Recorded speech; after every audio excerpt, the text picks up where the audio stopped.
Hello there, everyone. I am Jeff. This is Tabletop Toolbox, and I am happy to welcome you back to episode number 27 of the Weekly Ratchet. It's a list of stuff to get through here. So let's get to it here in the Weekly Ratchet.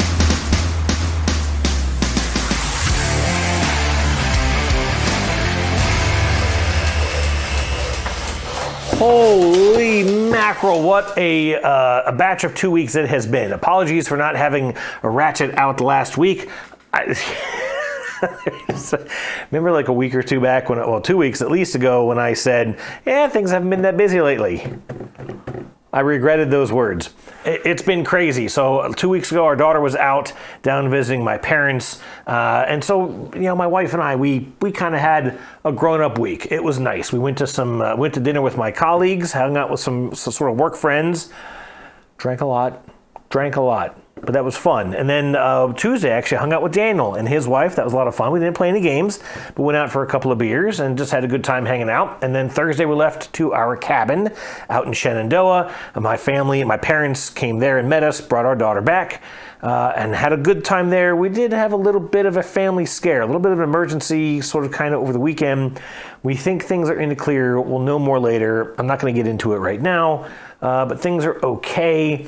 I have been filming for the past week. I've been getting the Dinogenics preview ready. I have sunk, I think yesterday it was about 6 hours of B-roll into that alone, because there's a base game, there's the expansion, which does not fit the base game because the base game box is packed. The expansion box is packed. Now I've got the New Arrivals expansion, which there actually isn't that much in that box because it's supposed to be a big storage solution, but just keeping everything organized through each shot as I kind of talked about the evolution of that game.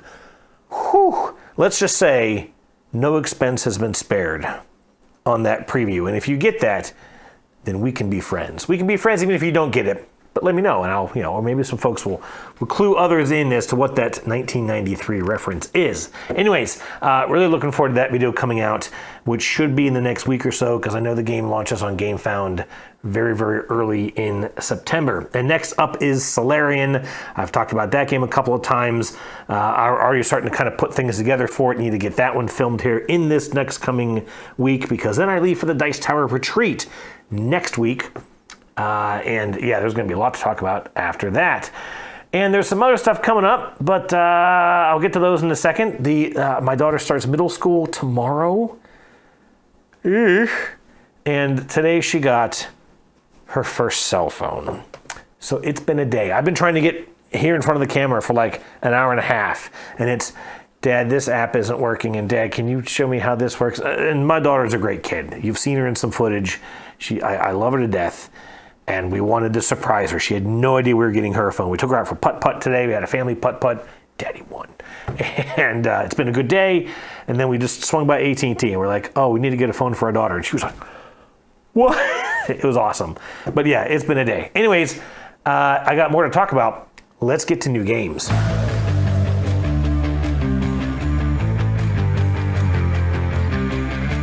All right, I'm keeping the rest of today's episode a little short and sweet. Here is the only game that has come in the past 2 weeks. This is Ultimate Voyage. This is from, I believe the designer's name is Leonard Toe. I believe, let me confirm, yes, Leonard Toe, or Two, I'm pretty sure it's Toe. This is from a small company called Little Monks Games. And I don't know anything about it. I don't know Leonard. I don't know any of their other games. But they reached out to me after seeing either the Weekly Ratchet or any of my other, Kickstarter preview videos, sent me an email and said, hey, we'd like you to check out this game. So guys, it's working. I took a look at this while we were at the cabin. I brought it with me. We didn't get a chance to play it. It looks like, and I'm not sure about this, but it looks like it uses kind of the Ark Nova or Civilization New Dawn series, where you're triggering cards based on their position on your board, and then they kind of fall to the left and become less powerful. So there's this kind of action point system, and you can also spend sort of like military tokens, or there's another token, I can't remember what it's called, but some other sort of a resource that you can spend to further power up your actions. And it also looks like it has a little bit of this Nemo's War aspect, where you're moving around this map. This is all based on the the Zheng He dynasty in ancient China, in Ming China, back in the 1400s, and you're moving around this map and going to different ports and trying to sort of maybe make them more favorable to the Chinese dynasty.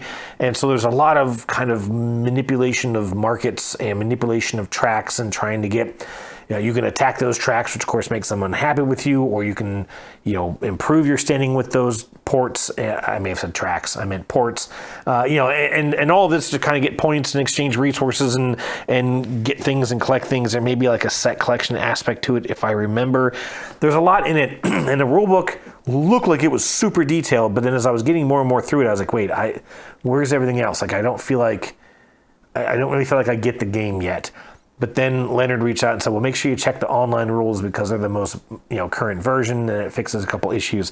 So I got to go and check that out. But anyways, looks neat, and I'm actually going to see if I can't sneak this down to the Dice Tower Retreat and play it with Katie and Greg Bowerly of the Meeple Society, or maybe just anyone else so I can sit and play it with, because I think it's going to be a game that'll be better at 3, maybe even 4. So we will see. That is Ultimate Voyage. Looking forward to checking that one out. That's it for this past 2 weeks. I haven't gotten anything else lately. Kind of been pinching pennies a little bit. However, there is another one of those math trades that has been going on now for a couple weeks, and the official numbers come out tonight. I know I'll be exchanging a couple of games, and so I will let you know next week what I've got coming in. Actually, I will have it by next week, so that will be exciting. Let's go ahead and get the question of the week.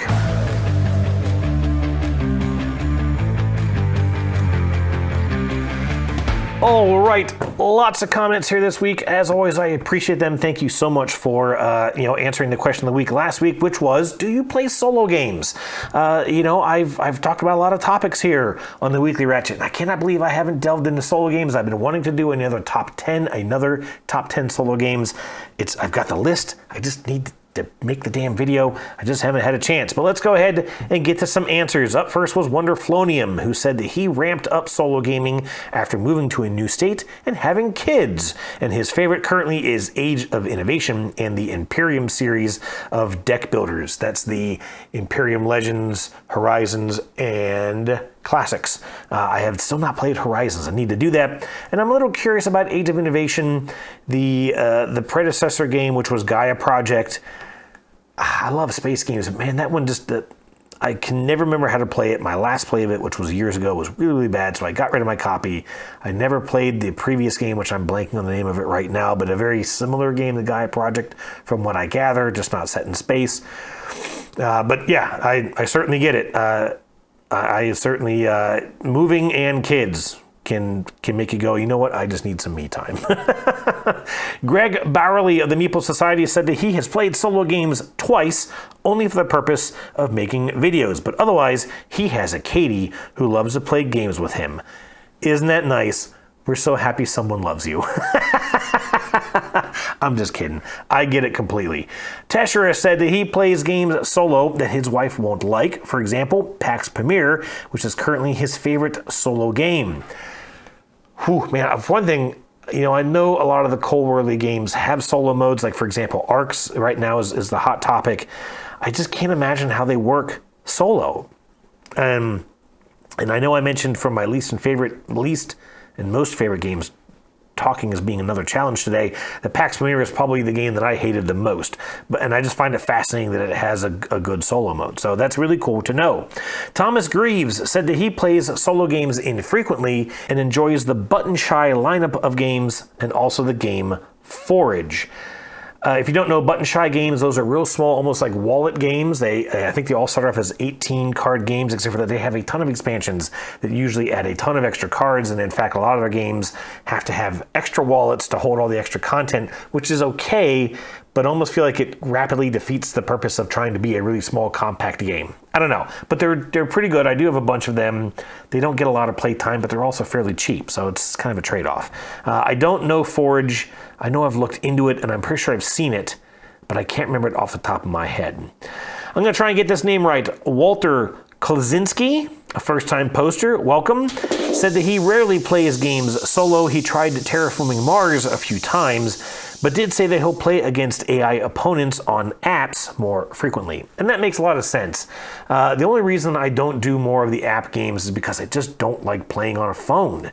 I've tried them certainly when I'm traveling, especially when you're sitting on a plane. That's clutch to be able to play on the apps. But I know this has been like an idea. There are some of these game stations that you kind of play on a more of a tabletop display, but then they have a very small selection of games. I do wish that there was something that could bring more of a tabletop experience to a virtual environment so that you could play with AI opponents. But again, it's so difficult to get licenses for the games. Like it's just not a perfect solution, but that makes a lot of sense. Star Shocker, another first-time poster, said that he started getting into solo games due to having no one else to play them with, but has ended up really loving playing solo games. And that is fantastic. I know that, a lot of folks, and I'll talk about sort of my stance on it here in a little bit, it's difficult to get into solo gaming and stick with it, but it certainly is a very large community, which is kind of funny, right? A large community of solo gamers, but it has really gained popularity, and that's fantastic that it has worked well for you. Welcome here to the channel. Omar Hernandez said that he plays solo games frequently and that his favorite is Final Girl. He mentioned that sometimes solo is just easier than getting a game group together. That makes a lot of sense. I've never played Final Girl because the theme, just that kind of horror slasher theme, doesn't really work for me. I do have the predecessor, which is Hostage Negotiator, but it looks like that will be going away here with this math trade. I'm getting rid of that copy. I played it once. Again, I wanted to try it out, but it's really just not for me. But I traded to get it, and I'm trading it away, so nothing lost, which is kind of nice. Ryan Combs said that he only plays solo games on BGA, or Board Game Arena, with his favorite currently being Ark Nova. Now that's really interesting because I have not played, I don't think I've ever done Ark Nova on BGA. I really need to get into Board Game Arena. I talked about that on a previous Ratchet, getting almost like a Board Game Arena guild together, and I need to get that going. However, I will say, I don't know if you have a copy of Ark Nova, Ryan, but you should really check out the Arno bot. Someone made a bot. The rules for it are kind of long. You need dice. It's very finicky, but someone else then converted it into a web app. It's not something you download on the phone. I've used this tablet with it before, and you can just click the buttons. It is super fast. It handles most of the mechanisms for you. It tracks most of everything for you. It is fantastic. And one of my favorite games of Ark Nova that I have ever had was playing Arno on the web app. So I would highly recommend checking that out if you are so inclined. Kay said that she is not a fan of solo games, that she has other hobbies that she enjoys solo instead. And I get that too. And as much as I have tried to become a solo gamer, I will still often sit there and go, I'm just going to go fire up the Xbox. So I completely understand.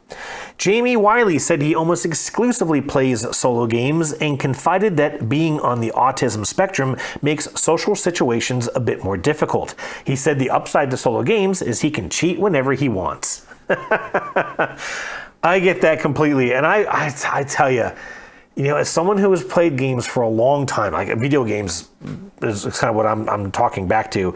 And I'm thinking of all the times that I love cheat codes and such in video games. Up, down, down, left, right, BA, select, start, right? Of all the times I cheated in video games, I still feel invalidated when I cheat in a solo game. And I mentioned Nemo's War as a great example. The one time the only ever time I played that game, and I had some terrible rolls, and I just said, nope, I'm just going to roll it again. That's better. But you still feel like, I cheated. It doesn't get... But who cares, right? I mean, you're absolutely right. Do whatever you want to do. Also, really appreciate you sharing that aspect of the autism spectrum. It's a unique topic, and it's one that not a lot of people discuss. And so I appreciate you sharing that, and I completely understand too.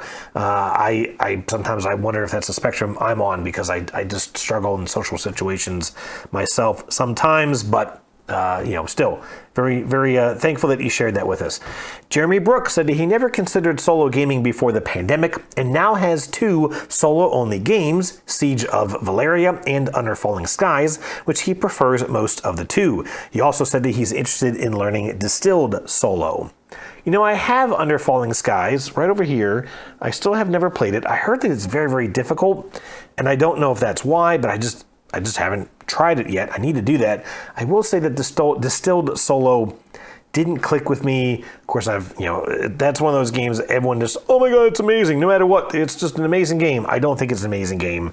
I think it has a lot of flaws to it, especially the market is just restricting for no reason. Well, it's a design reason that could have been fixed other ways. But the Solo game just felt very swingy to me, and it was one of those where I played it twice, and both times just came nowhere close to hitting the goal. And it's not one of those things where that game just feels like it punishes you more than it should for a game about making spirits, right? So I don't know. I think I'm actually going to look to part with my copy of Distilled here before too long, but that's just me. Penny said that she started playing a few solo games, but would prefer to play with her husband. She said she'd gladly set up Cascadia or a roll and write when no one else is in the mood for gaming. And I can understand that perfectly. And in fact, as I was kind of punching that comment into my script here, I got to thinking that maybe that's kind of my problem. Maybe I'm trying to play too many big solo games. Maybe I need something smaller like Cascadia, something that I can kind of get out fairly quickly and play to be able to kind of scratch that gaming itch without having to set up some huge lavish production and read 17 pages of rules and all that kind of stuff. Not a bad idea. I'm going to think about that one a bit more, Penny. Derek said that he rarely plays games solo despite having some solo-only games, that the puzzle of a game is secondary to the social interaction of gaming, adding that if he's only playing on his own, it's likely to be on the iPad or a computer. And yeah, I get that, absolutely. And that kind of goes back to some of the stuff that we were talking about a few weeks ago. Why do you like to play games? And I remember that yours was, that social interaction. And I get it completely. And I think that's probably one reason why it's just, for me, it's not as much fun to sit there and play a game solo, because there's no one to go, oh man, I can't believe I got that thing, or look at this big move I'm gonna take. There's just none of that support, for when you're having a good game, or even when you're having a bad game, to just sort of bounce your complaints off of, just your frustrations. I'm gonna kind of, yeah, I get it, man. Yeah, that's a tough call. Well, maybe you should try this. Like, I don't know. It's just not the same thing. So I understand that completely. Board Games Vibes said that he's never played solo because he too prefers the community aspect of gaming, and saying that he has spent so much time playing video games that he found himself missing the face-to-face interaction of board games. Yeah, basically the same thing, right? It's just one of those things where after a while, you kind of find yourself just missing that camaraderie of other people sitting around the table. Simulation Chris said that he rarely plays solo, again preferring the physical interaction with other gamers. He said that he might solo a game to learn the rules, or if it's a game his wife wouldn't like, and his current favorites are Dune Imperium and Mage Knight. I haven't played Mage Knight, but I do have the Star Trek Frontiers, which is sort of the Star Trek reskinning of Mage Knight. That's not one of those games I have only ever played solo. It's not a solo-only game, and I like it, but it takes forever to set up. I don't have an organizer for it. I think that might help. And what else was I going to say? Oh, I totally understand the learning the rules thing, and there have also been games that I've thought, you know what, I'm going to play this solo to see if I can get better at it. It's a game that I'm not good at, and maybe playing it solo will kind of help me to just understand it better. And actually, that's why I think the Imperium Horizons game would be fantastic to play solo, because it even added a new rule set where you basically just play the game by yourself. There's no opponent to manage. There's no competing for score. It becomes a beat your own high score, which is not my favorite way to play, but that's one of those games where I think the puzzle might make it more fun than even worrying about the score. I just want to see what kind of an engine I can build out of it, and try the different factions, which each kind of have their own engine, and I think that might make that fun, and not having to worry about an AI opponent and all the rules to deal with the AI opponent, which is a big hurdle in those games, is why I really need to try those out. Anyways, that is question of the week. For the question for next week, first of all, for me in solo gaming, and I've already kind of covered some of it, I have a lot of games I have bought thinking, well, I can definitely play this solo. And I've never played any of them solo. As I mentioned, I want to play the big, heavy games. The Lacerda stuff is a great example. That stuff is so hard to get to the table, and yet when you do get it to the table solo, it's so daunting. There's no one to kind of help you understand the rules. There's no one to remind you when you've kind of goofed something up. There's no one to say, oh, hey, you forgot to give yourself that point. Or or someone else, even when they're taking their turn, that you can kind of sit and think about what you want to do. And I find a lot of times I kind of get lost into the mechanisms, and then I forget that I even take the AI's opponent, the AI's turn yet. And I just get so bogged down with the managing of the game that I'm just not having fun. And there's no one there to kind of help you. And I think that's kind of one reason why I just don't play as much as I like to think that I would. And so, like I said, maybe I need to get to some smaller games. I still think what I actually need is I need a table over at the house. This is a detached room. I think I've mentioned that in the past. I need a table over in the house where I can kind of like set a game up, put something over it to protect it from the cats, and have a space that I can play but still kind of be around my family. Maybe still get that there's people around me and I'm not just completely off by myself, but still be able to just sit and play the solo game. I don't know if that makes any sense, but that's what I've been thinking about. I don't know. I need to get some more games played, and solo might kind of have to be the way that I have to go a little bit more, especially with Daniel kind of bowing out for a little bit. Anyways, for next week, I'm going to talk about this more here in a moment, but I got to play a game with family over the weekend. And one thing I'd like to do with this question of the week is I want to have a little fun. A lot of the past couple topics and questions have been a little more involved, a little more, personal.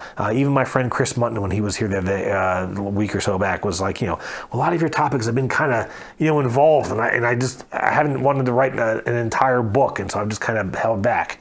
So I want to have some fun this week. I want to hear a fun story about playing a game with family, especially family who maybe don't play games that much.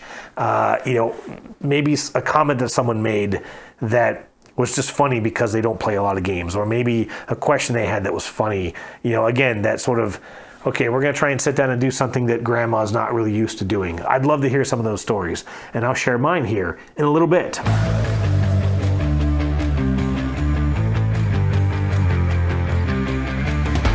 Oh, all right. I haven't done this Ratchet thing in a few weeks, and I feel like I am rusty as hell, so I apologize that this just seems a little off the rails. But I'm going to get back on track here with recently played games, and up first is Seven Wonders Duel. This is actually a response to Miss K, who mentioned having played this not too long ago, and it didn't really click with her. I did want to try out. I've actually got the Pantheon and the Agora expansions.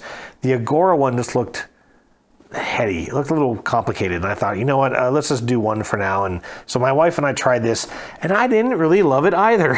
This game is, it's not necessarily that it's confrontational, but it becomes confrontational in a way that just doesn't feel natural. And I think that's really what it is. There's a lot of just taking cards to spite your opponent. There's a lot of like, well, I don't really need that, but I just need some money. So I'm going to take something that I think is going to help you, but I'm just going to sell it for the cash. Haha, sucks to be you. And there's a lot of like, I really just need a card. Don't take that card. Don't take that card. Oh, you took the damn card. And, my wife especially, she, I think, gets a little flustered when she does something. I go, and she goes, it makes her feel bad. Because she's that kind of people-pleasing person, and I get it. But and I've told her, like, when we played this, I was like, no, it's fine. You took it. It's whatever. I'll adjust. Like, yeah, it sucks, but it's fine. I'm not like mad or anything. But it's just one of those games where you're just building up your civilization, and yet everything that you do feels like you're trying to spite the other person, even when you're maybe not. And this is also a game where, and even she made the comment, if you don't get a little bit of an engine started early, you just sit there and suffer through the whole game. You will actually recover, and I feel like there is it's fairly easy to recover, because if you're not getting the engine going, you can generally get the money, and you can use that money to buy the stuff that you need because you don't have the engine going, etc. Because my wife felt like I felt like I was just running away with the game. And I did win, but it was only by maybe 20 points or even less. It wasn't a blowout, which surprised both of us, actually. I don't know. I still think it's a good game. I did like the Pantheon expansion. It added just some extra kind of unique stuff. I need to try out Agora, but I just don't know that this is a game that is going to get a lot more plays around here. So I don't know. We'll see. That was Seven Wonders Duel. Up next, I got to play, so I mentioned playing this with family. I borrowed from Mr. Daniel Undaunted Battle of Britain. Now, I've known about the Undaunted series for a long time. I've never gotten to play any of these. Daniel picked this one up at a sale at the Barnes & Noble from a few months ago, and he let me borrow it, and I got to play it with my dad, who, of course, knows the world history stuff a little better than I do, is a little bit more of a war gamer than I tend to be, and the rules for this, they're not complicated, although it was a little difficult to understand.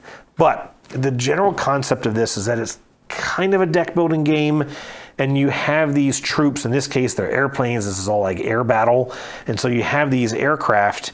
World War, I think, I era, and I apologize, I'm not the history guy. World War I, World War II, somewhere in there. 1940, I think it's World War II. Anyways, you have these aircraft, and in order to control the aircraft, you have to play cards. You start off the game with one card of every aircraft that you have, and then you can buy more from your personal supply. You only have access to your cards. Your opponent has access to their own cards. And so as you're adding more of the cards in your deck, you should have more options to control that aircraft, although, of course, you have multiple different wings of aircraft. And so as you just buy all the cards that you have, the saturation of the deck mostly remains the same, although you may end up with a hand where you have 2 or 3 cards of the same aircraft, which is nice because then you get to do a lot of maneuvers with the aircraft, get it exactly where you need it to be, make an attack, and get a lot done. That was kind of the challenge that I felt with this game, was that you have to be right on the path of your opponent's aircraft, which means you may have to move and turn, which you can do in a turn, but you can't move and turn and shoot. And so a lot of times you got yourself lined up. Oh, okay, don't move until my turn again, and hopefully I'll get another one of these cards and I can shoot your ass.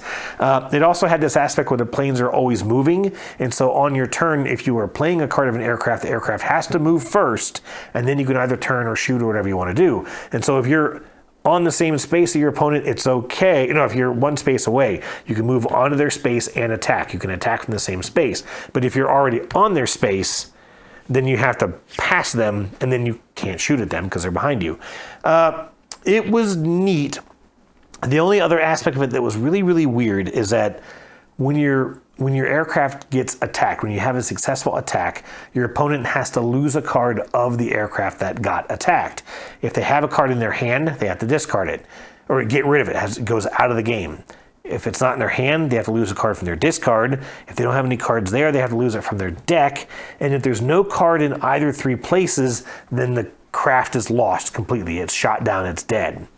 They may still have cards in their supply, doesn't matter. If you didn't buy them in time, they're gone. But what that means is that at that moment, if they don't have a card in their hand, discard, or deck, then they have no cards of that aircraft. And that aircraft is just sitting there in the sky, not moving.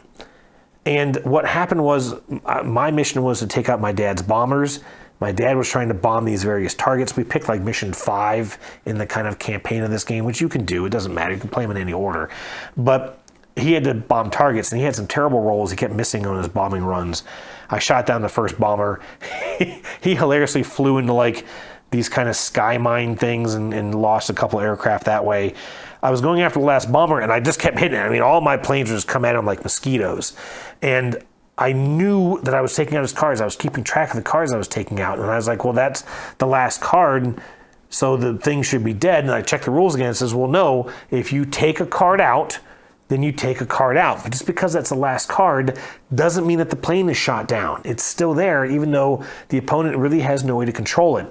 They kind of do, because there is a comms card that you can play, and it's kind of a wild. You can control any plane with it to make a single move and a single maneuver, but you can't make an attack with that comms card. So it lets you move a plane, but not attack with the plane. And seeing as his planes were bombers, and they had to bomb to get his mission done, there was no way he could win. And so we just had to kind of keep playing for like 2 more turns until I can get one more aircraft to strafe across and shoot the bomber down. He had no card to discard, and that was it. The game was over. But it was like, the game was already over. Like, we knew it was over. It was just a matter of getting that last shot in, because there was nothing he could do to win. So I don't know. That seemed odd. I felt like it needed a little bit of a house rule to say, look, if depending on the mission, if the game's over, just end the game. You know what I mean? It was strange, but it was a neat system. I wanted to check this out. I've always wanted to try this one out, and I'm really interested in I believe it's called Callisto 2200, which is 2200, which is kind of a futuristic, future tense fighting game with like mechs and all kinds of stuff. I don't know if I'm going to buy it because I think it's going to be pretty pricey, and I'm probably not going to play it solo if there even is a solo mode. But anyways, that was Undaunted. Really glad I got to try that one out. Thank you to Daniel for letting me borrow it. Two more quick games to wrap up the series over Friday. Actually, on Friday, as my daughter was kind of getting ready for school, she said, "Hey, Dad, let's play a game." And we played Project L. I don't think I've mentioned this one on the Ratchet before. This is a very simple... It looks like Tetris more than any other game that's out there as far as these polyomino games go. They look like Tetris pieces, but all you're trying to do is fill in these little puzzles. And you can have up to 4 puzzles. You can have a bunch of these pieces. You start off with only 2. Some of the puzzles will give you more pieces. As you fill in the puzzles, like I said, they may give you more pieces. They may also give you points. They may also give you actions like, give you some extra things you can do. You can upgrade pieces into the larger sizes. It's a very, very, very simple game. And I was really proud of my daughter because we set it up and we just played. I didn't have to recap the rules or anything with her. She just remembered how to play it. I was really proud of her for that. I did win. This is definitely an efficiency puzzle kind of a game in that you have one action that you can take on your turn. You only get to take it once per the entire turn. You take 3 actions every turn, but this one you can only do once, and it's called the Master Action. And the Master Action lets you place up to 1 piece on every puzzle you have in front of you. Whereas normally you can just do a placement action, which lets you put 1 piece on 1 puzzle. But the Master Action lets you do that up to 4 times if you have 4 puzzles in front of you and 4 available pieces. Now, that can put you in a bind because if you put all your pieces out and you don't finish any of the puzzles, well, then you have nothing left to fill in puzzles on your future turns. You have to just keep burning actions to get the smallest piece and upgrade it, and not a smart move.